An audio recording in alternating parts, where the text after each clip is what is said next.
అందరికీ నమస్కారం. ఈ వీడియోలో ట్రూత్స్ ఆఫ్ లైఫ్ జీవిత సత్యాలంటే ఏంటో తెలుసుకుందాం. చావు పుట్టుకలు సహజం, ఎవ్వరూ తప్పించుకోలేరు.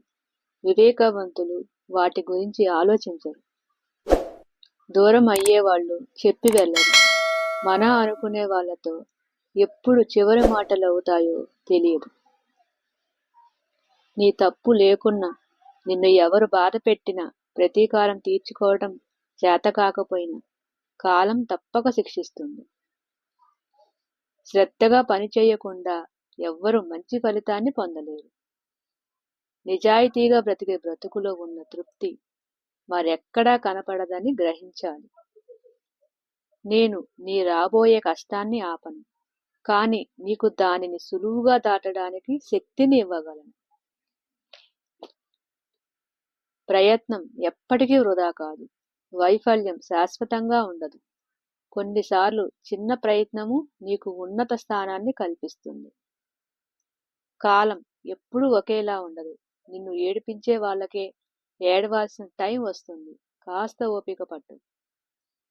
నడక చేత కానివాడు తోవ తిన్నగా లేదని ఏడ్చాడట. అలా ఉంటాయి కొందరి ఏడుపులు.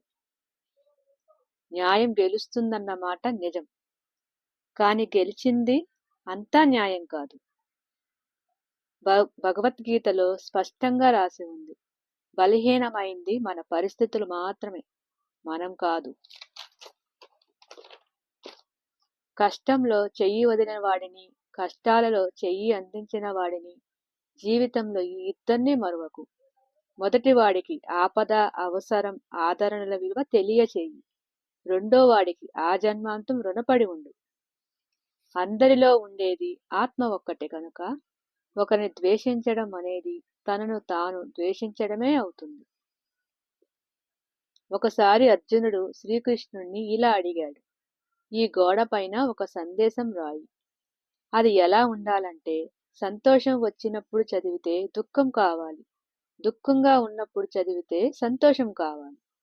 శ్రీకృష్ణుడు ఇలా రాశాడు, ఈ సమయం వెళ్ళిపోతుంది. ముందుకు పారే నది ఎప్పటికీ వెనక్కి చూడదు మిత్రమా. అలాంటిది నీ గతం ఎలాంటిదైనా, నీకు తగిలిన గాయం ఎలాంటిదైనా, నీ కన్నీళ్లకు కారణం ఎవరైనా గతాన్ని గతంలాగే ఉండనివ్వు. మళ్ళీ వెనక్కెళ్ళి ఆ గతాన్ని చూడకు. నువ్వు అడుగు ముందుకు వెయ్యి, ఆనందం కోసం నువ్వు. చదువుకున్నా లేకపోయినా సంస్కారం ఉంటే చాలు, జీవితంలో ఉన్నత స్థాయిలో ఉంటావు. జీవితం అశాశ్వతం అనేది జీవన సత్యం. ప్రతిరోజు ఎవరో ఒకరు మరణించడాన్ని ప్రజలు చూస్తూనే ఉంటారు. అయినా జీవితం శాశ్వతం అన్నట్లు జీవిస్తూ ఉంటారు. నీతో ఉన్నవారు నిన్నెందుకు కలిశామా అనుకునేలా కాకుండా, నిన్ను విమర్శించిన వాళ్ళు కూడా నిన్ను ఎందుకు వదులుకున్నామా అనుకునేలా బ్రతకాలి. నేడుంటాం, రేపు పోతాం. మనం కాదు ముఖ్యం, మన సంస్కృతే ముఖ్యం. సనాతన ధర్మమే ముఖ్యం, అదే శాశ్వతం. ఈ జీవిత సత్యాలు మీకు నచ్చితే లైక్ చేయండి, షేర్ చేయండి, సబ్స్క్రైబ్ చేయడం మాత్రం మర్చిపోకండి. ధన్యవాదాలు.